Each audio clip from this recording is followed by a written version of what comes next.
महाराष्ट्र के गढ़चिरौली में नक्सलियों से एनकाउंटर की खबर है। C60 कमांडो पुलिस की बड़ी कार्रवाई के हवाले से बड़ा अपडेट आपको बता रहे हैं। 13 नक्सलियों के मारे जाने की खबर है। ईटापल्ली इलाके में एनकाउंटर चल रहा है। बड़ा अपडेट इस वक्त का आपको बता रहे हैं।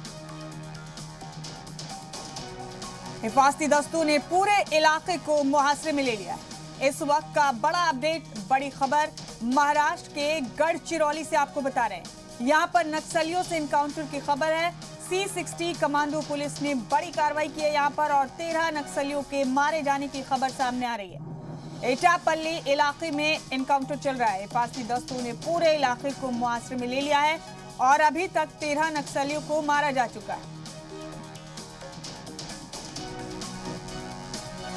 इस वक्त का बड़ा अपडेट आपको बता रहे हैं।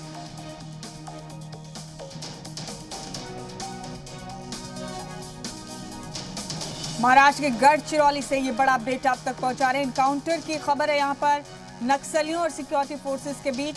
C60 कमांडो पुलिस ने बड़ी कार्रवाई करते हुए अभी तक 13 नक्सलियों को मार गिराया। ईटापल्ली इलाके में तसादुम चल रहा है और हमारे साथी आशीष फोन लाइन पर मौजूद हैं तमाम अपडेट के साथ। आशीष, सिक्योरिटी फोर्सेस को बड़ी कामयाबी मिली है। महाराष्ट्र में 13 नक्सलियों को मार दिया है एनकाउंटर में। अभी भी एनकाउंटर चल रहा है। कितने और नक्सली यहाँ मौजूद हो सकते हैं? क्या अपडेट है आपके पास? ताजा सूरत हाल बताइए आशीष।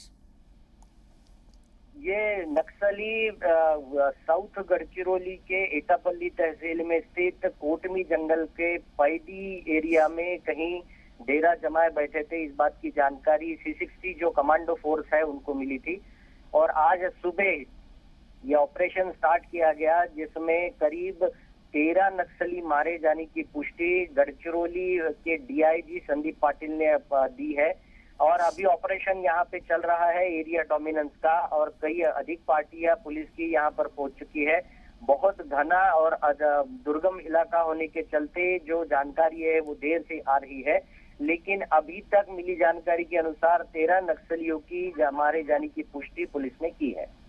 जी, तो पूरे इलाके को मुहासरे में ले लिया है। पूरे जानिब चारों तरफ सिक्योरिटी घेरा लगा दिया है सिक्योरिटी फोर्सेस ने।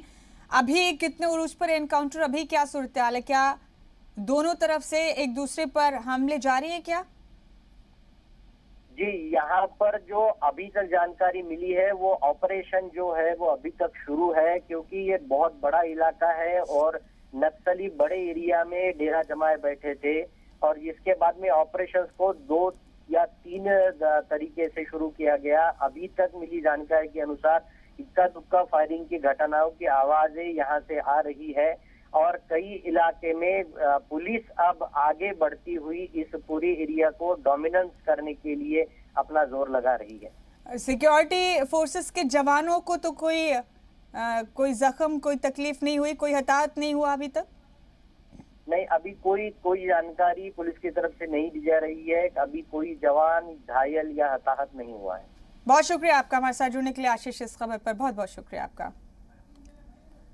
और इस बीच एक और बड़ा अपडेट आपको बता दें। सीनियर एडवोकेट जफर ऐब जिलानी को ब्रेन हैमरेज हो गया है। लखनऊ मेदांता अस्पताल के ICU में दाखिल है जफर ऐब जिलानी सीनियर एडवोकेट है और all India Muslim personal law board के सेक्रेटरी हैं। जफर ऐब जिलानी के अचानक तबीयत बिगड़ने के सबब उन्हें लखनऊ के मेदांता अस्पताल के ICU में दाखिल किया गया। मेदांता हॉस्पिटल लखनऊ की senior and intensive care team के डॉक्टर्स उनका इलाज कर रहे हैं।